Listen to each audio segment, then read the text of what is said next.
Good morning বন্ধুরা, mummy doubt চ্যানেলে একটা নতুন রান্না নিয়ে সবাইকে স্বাগত। আজকে আমি করব সজনা পাতার বড়া। এই যে আমি সজনা পাতাও নিয়েছি, পরিষ্কার করে পাতাগুলো বের করে আমি পরিষ্কার করে ধুয়ে নিয়েছি। আর দেব চাল আর মটরের ডাল ভিজিয়ে রেখেছি সকালবেলায়, এটাকে আমি পেস্ট করে নেব। আমি নিয়েছি দুটো আলু, আমি গ্রেট করে নেব, দুটো কাঁচা লঙ্কা। এখন আমি আলু দুটো। গুড মর্নিং বন্ধুরা, মমি ডাউট চ্যানেলে আরেকটা নতুন রান্না নিয়ে সবাইকে স্বাগত। আজকে আমি করব সজনা পাতার বড়া। এই যে আমি সজনা পাতাও নিয়েছি, পরিষ্কার করে পাতাগুলো বের করে আমি পরিষ্কার করে ধুয়ে নিয়েছি। আর দেব চাল আর মটরের ডাল ভিজিয়ে রেখেছি সকালবেলায়, এটাকে আমি পেস্ট করে নেব। আমি নিয়েছি দুটো আলু, আমি গ্রেট করে নেব, দুটো কাঁচা লঙ্কা। এখন আমি আলু দুটোকে গ্রেট করে নিচ্ছি। গ্রেট করা আলুতে দিয়ে দিচ্ছি সামান্য লবণ, যাতে জলটা বের হয়ে যায়।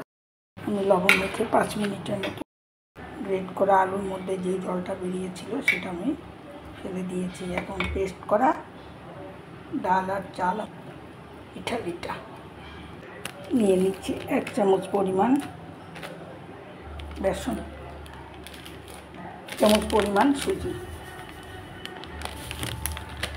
সামান্য হলুদ গুঁড়া, স্বাদ মতো লবণ, নিয়ে নিচ্ছি সামান্য কাশ্মীরি লঙ্কা গুঁড়া, দিয়ে দিচ্ছি সজনা পাতা,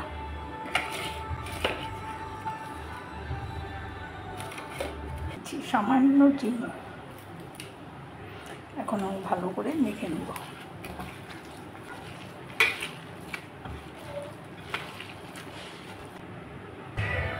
পকোড়া বানানোর জন্যে বা বড়া বানানোর জন্য আমি সবটাই রেডি করে নিয়েছি।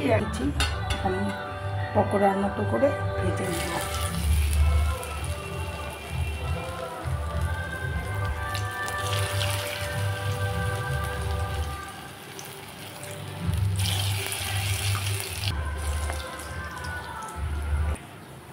অনেক কয়টাই বড়াই আমি ছেড়ে দিয়েছি তেলের উপরে। এখন আমি বড়াগুলোকে উল্টে পাল্টে ভেজে নেব। দেখে মনে হচ্ছে বড়াগুলো একদম কটকটা হবে। এটা আমি একেবারে লো করে দিয়েছি।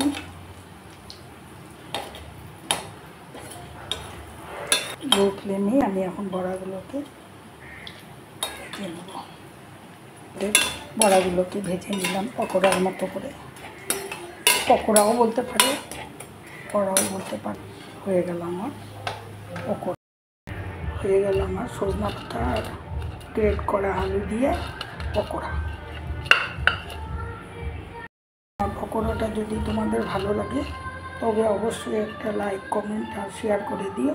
আর সাবস্ক্রাইব একটা অবশ্যই করার জন্য অনুরোধ করলাম। তাহলে নতুন ভিডিওতে আবার চলে আসবো। আজ রাখছি, টাটা, বাই বাই।